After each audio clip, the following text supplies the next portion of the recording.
I'm Elizabeth, a literary princess, and today I'm doing my July TBR.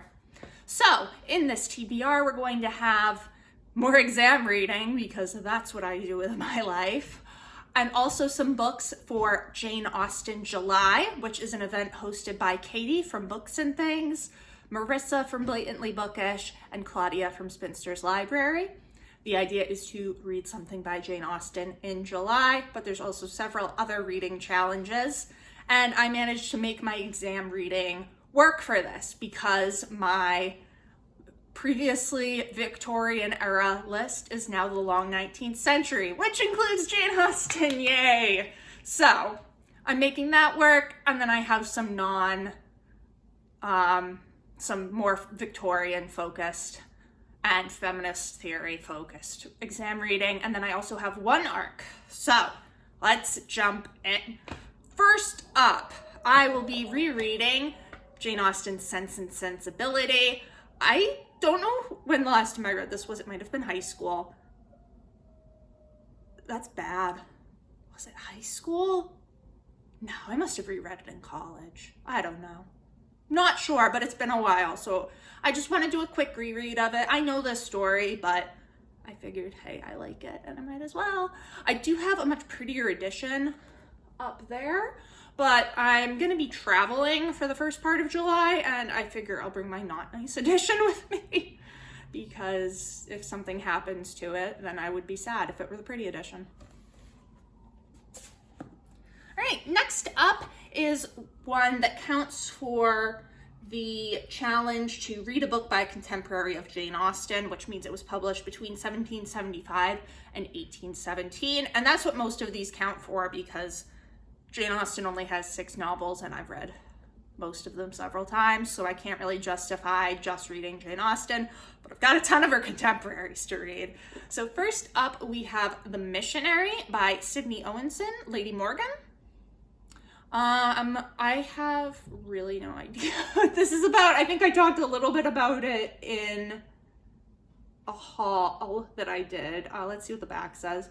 The Missionary is a haunting tale of cultural encounter and transracial romance set in early colonial India, whose tragic conclusion casts a skeptical light on the seemingly triumphant march of European imperialism. Okay, that sounds really interesting. So Sydney Owenson, Lady Morgan, is kind of like a recently rediscovered woman writer from the era. This was published in 1811, I think. Yes, 1811, so right in the same time period. I think it takes place earlier than that, but that's okay. So, I don't know, we'll see how it is. One of my committee advisors suggested it to me. She does a lot of post-colonial literature, so this is something that would interest her. All right, next up is another one that I am actually rereading. This is Evelina by Frances Burney. She had a huge influence on Jane Austen. I adore this book. It's so great. It's been a while, so I want to do a quick read through just to refresh myself and also to have some fun because it's fun. All right, next up is by a really important author of the time period who I have never read. This is Ivanhoe by Sir Walter Scott. So technically, this doesn't count for the challenge because it was published in 1820, but it's Sir Walter Scott, and we all know that he had a huge influence on Jane Austen and basically all other novel writers of the time. So Ivanhoe, I didn't even realize this. I had no idea what Ivanhoe was about. I'm like completely ignorant on Ivanhoe, but it like deals with Richard the Lionheart and the Crusades. So I was like, oh, really? I had no idea. I always get it mixed up with Robinson Crusoe because they have like similar, I don't know, Ivanhoe, Robinson Crusoe. It shares one letter. I don't know. So I always kind of equate the two in my mind, and they're definitely not the same thing at all. So I'll be interested to actually read this and see what it's about. Right, so next up is another reread. So we've got a nice little mix of rereads and new reads for me in here. So this is Frankenstein by Mary Shelley, which was published in 1818. I don't think Frankenstein really needs any introduction. I read this a while ago. And I wasn't a huge fan of it. I know a lot of people really love it, but I don't know if I just wasn't in the right mood for it or what. But it's fairly short. I mean, comparatively, compared to like Ivanhoe over there, or some of these Victorian monsters that I'm reading right now. So yeah, do a quick reread of it just to refresh myself. Right, and then we actually have some nonfiction. I'm not reading all of this. I'm just going to read a few select letters and diary entries. This is the journals and letters of Frances Burney.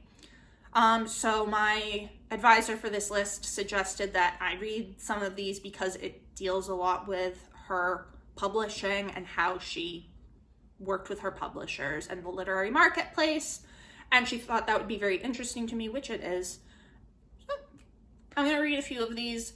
I don't think there's much else to say. Oh, she was in France during the Napoleonic Wars. I did not know that.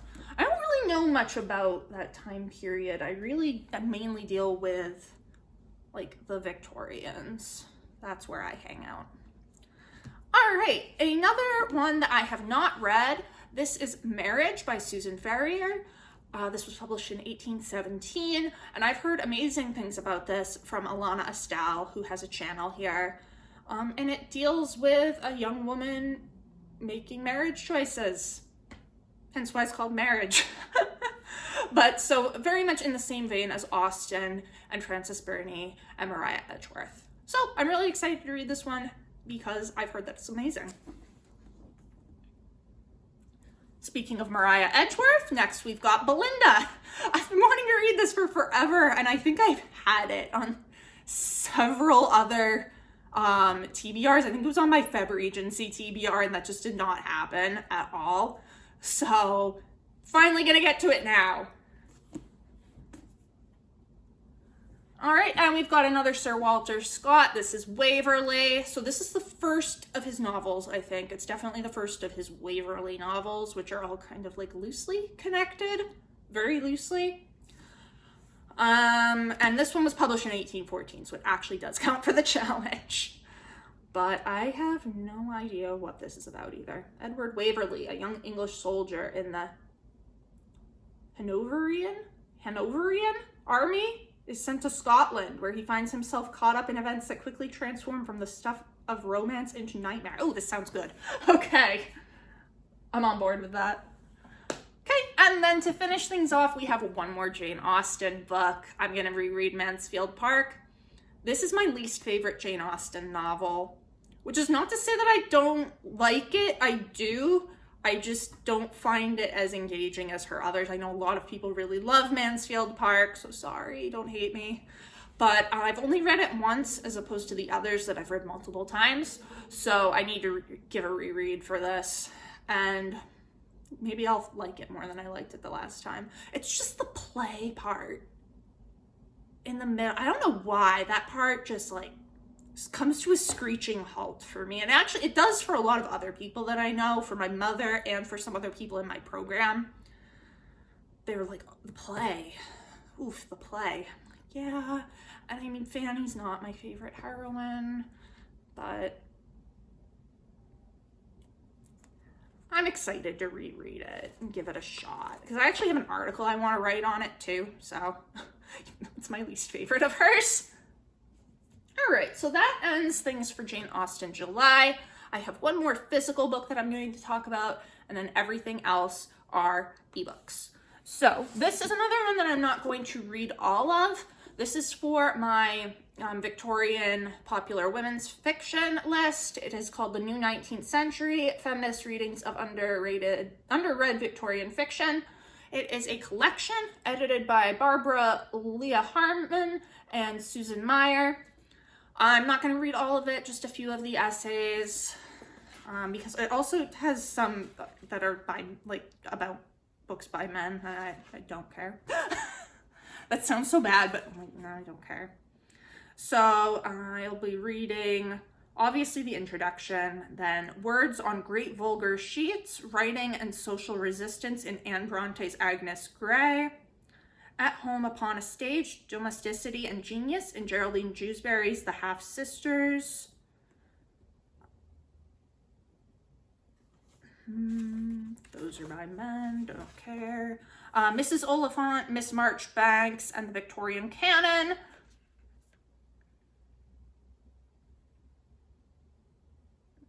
Eliza Lynn Linton, The Rebel of the Family and Other Novels.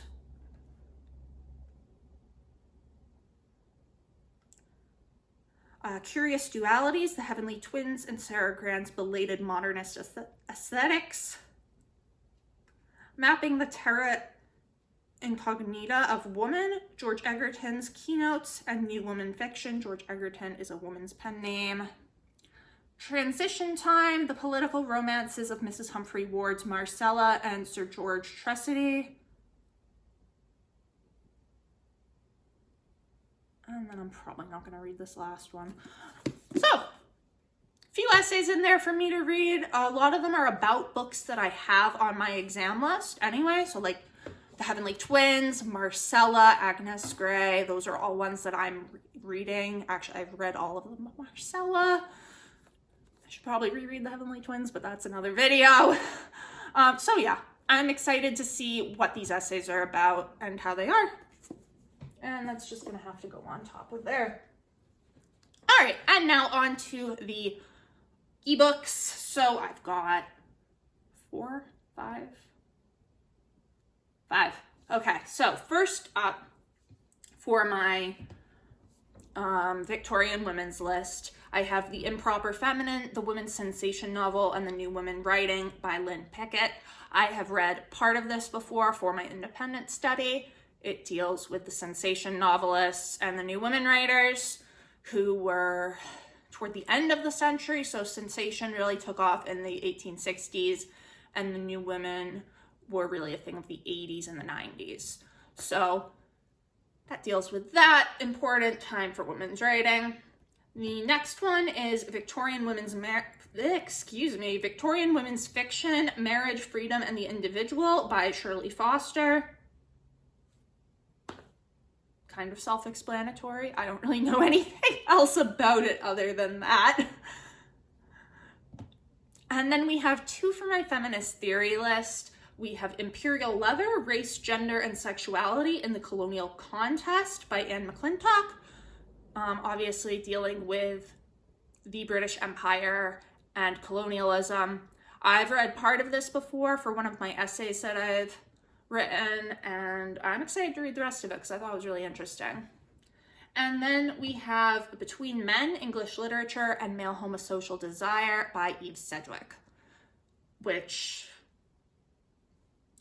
is really on gender studies, men's studies, and gay studies, according to the New York Times, and deals with apparently everything from Restoration comedies to Tennyson's poem Princess. So, okay. One of my advisors suggested it, so I put it on there. And it sounds really interesting. And I've actually read a book called Between Women, which was about women. Women's relationships with women in the Victorian era. And the title was a play off of Between Men. And the author talked about it in her introduction. So I'm interested to read this. All right, so that is everything for my exam readings. I'm going to be also reading a lot of individual essays, but I'm not going over those because there's a lot of them, and like I don't have pictures of them because, you know, they're articles in journals and they're kind of boring. Not to read, well, kind of to read, but sometimes to read. Anyway, so I have one more. It is an ARC. And this actually does not come out until August 23rd. I am starting early with this because I have been so bad about getting my ARCs read and reviewed on time. So I am like, okay, I'll read this at the beginning of July and it'll come out at the end of August and I'll be all set. This is Babel, or The Necessity of Violence, an Arcane History of the Oxford Translators' Revolution by R.F. Kwang? I'm sorry, I can't pronounce things. So this is a fantasy novel set in 1828, And the description says that it is a thematic response to The Secret History and a tonal retort to Jonathan Strange and Mr. Norrell that grapples with student revolutions, colonial resistance, and the use of language and translation as the dominating tool of the British Empire. So this sounds really interesting. I am all for anything that merges fantasy with the 19th century. And the idea that's a thematic response to The Secret History sounds really interesting to me.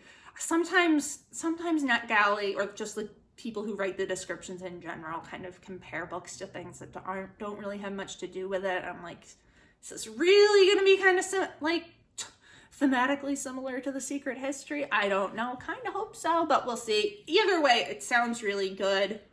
Dealing with a boy named Robin Swift, orphaned by cholera in Canton, and who is brought to London by the mysterious Professor Lovell, where he trains for years in Latin, ancient Greek, and Chinese to enroll in Oxford University. So, it sounds really good. I'm excited to read it.